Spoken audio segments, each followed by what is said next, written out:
రుతు విజయక్క గారు, తర్వాత ఎస్తేరక్క గారు, ఆ తర్వాత నేను, నా తర్వాత తమ్ముడు, ఆయనకి కూడా బిడ్డలను దేవుడు ఇచ్చాడు. కుటుంబం అంతా అక్కడే ఉంటారు. ఆమె బంధువులు, ఆమె రక్త సంబంధులు 9 మంది ఇండియాలో ఉంటే 12 మంది అమెరికాలో ఉన్నారు. 92 ఏళ్ళు దేవుని సన్నిధిలో గడిపినట్టు ఒక దేవుడు కృపణించేందుకు దేవునికి స్తోత్రం కలుగును గాక. మా అందరినీ ఈక్వల్గా ప్రేమించింది. హల్లెలూయా.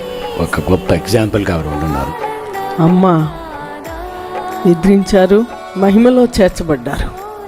గొప్ప అభిషక్తురాలు. ఆమె రాత్రంతా ప్రార్థించేవారు.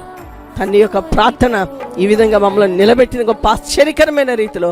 అనసూయమ్మ గారు ఎలా ఉండేవారంటే, ఇందాక పాస్టర్ గారు చెప్పినట్టు ప్రేయరు ఆమె స్టార్ట్ చేస్తే ఏ టు జెడ్ అన్ని కవర్ అయ్యేటట్టుగానే చేస్తారు ఆవిడ ప్రేయర్. రెండోది ఏంటంటే, ఆవిడ వయసు 85-90 అన్నారు. ఇప్పటికీ అన్నయ్య గారు రచించిన దేవుని 1000 స్తుతులు పుస్తకం ఉంది కదండి, ఎప్పుడు అది చదువుతూనే ఉంటారు. పూర్తిగా పీజేఎంఎల్ గారి ఫ్యామిలీ అంటే సాక్రిఫిషియల్ ఫ్యామిలీ. దేవుని బిడ్డారా, మీరైనా నేనైనా దీవించబడటానికి ఆ ఫ్యామిలీయే కారణం. దేవునికే మహిమ కలుగును గాక. ఆమె చాలా విషయాలు ఉన్నాయి.